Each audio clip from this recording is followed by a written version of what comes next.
Si Dustin, pinatawag ni Kuya sa confession room. Dustin, isang secret task ang ipinagawa ko kina Bianca at River para sa iyong kaarawan.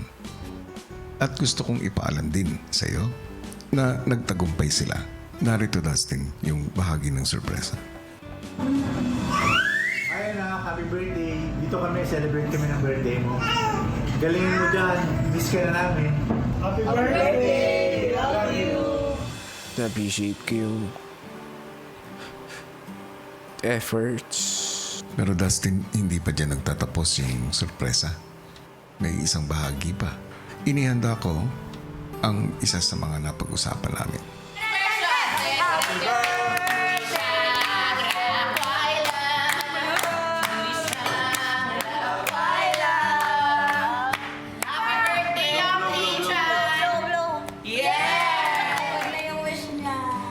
Yay! Happy birthday, Dustin! I'm so happy na magka-duo na tayo ngayon.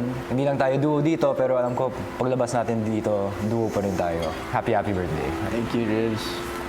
Honestly, hindi ko na-miss yung pag-aalaga ng tatay ko sa akin because naalagaan mo talaga ako dito. Kung gaano ako prinsesa sa bahay na bibigay mo yun sa akin here without me even asking.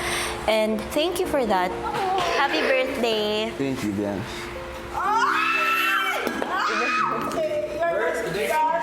Honestly, before coming in, yun yung fear ko na baka hindi niyo ako maintindihan kasi iba yung kultura ko, iba yung pag-iintindi ko ng mga bagay-bagay. Thank you sa lahat sa pag-iintindi. Mahal na mahal ko kayong lahat. Super. Thank you guys.